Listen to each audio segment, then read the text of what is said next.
যাচ্ছে আমাদের সবচাইতে এক্সক্লুসিভ শাড়িটা আমার এক ডক্টর আপুর বাসায়। তো এটা টার্সেল লাগানো নাই, এখন আমি এটা টার্সেল রেডি করে আপুর জন্য রেডি করব। চলেন দেখি টার্সেল রেডির পর কেমন আসে, দেখব। সুন্দর লাগছে না কালারগুলো? এবং যে কোনো জিনিস আপুদের জন্য নিজে হাতে বানানোর মজাই আলাদা।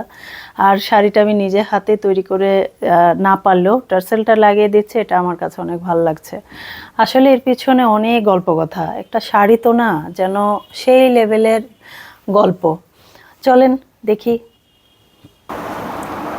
যখন আমরা দুজনে মিলে এরকম একটা শাড়ি রেডি করি টার্সেল লাগিয়ে, দেখেছেন, উনিও কিন্তু আমাকে সহযোগিতা করছে।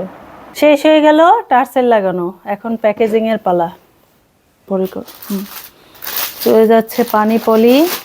আমাদের ব্র্যান্ডিং বক্সে সুন্দর করে আমরা শাড়িটাকে দিচ্ছি, একটা সুন্দর প্যাকেজিংও মনকে অনেক সুন্দর করে তোলে। এবার আমাদের শপিং ব্যাগে যাচ্ছে আপুর স্পেশাল শাড়িটা।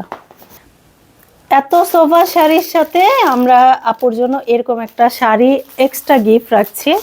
এবং হচ্ছে আমাদের প্যাকেজিং হয়ে গেল আপুর জন্য।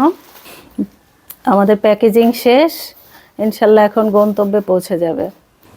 শাড়িটা যাচ্ছে সিলেট এক আপুর বাসায়। আমাদের প্যাকেজিং আর শাড়ি দুটোই রেডি। আশা করি আপুদের এমন সুন্দর প্রোডাক্ট দিতে পেরে অনেক খুশি, আলহামদুলিল্লাহ।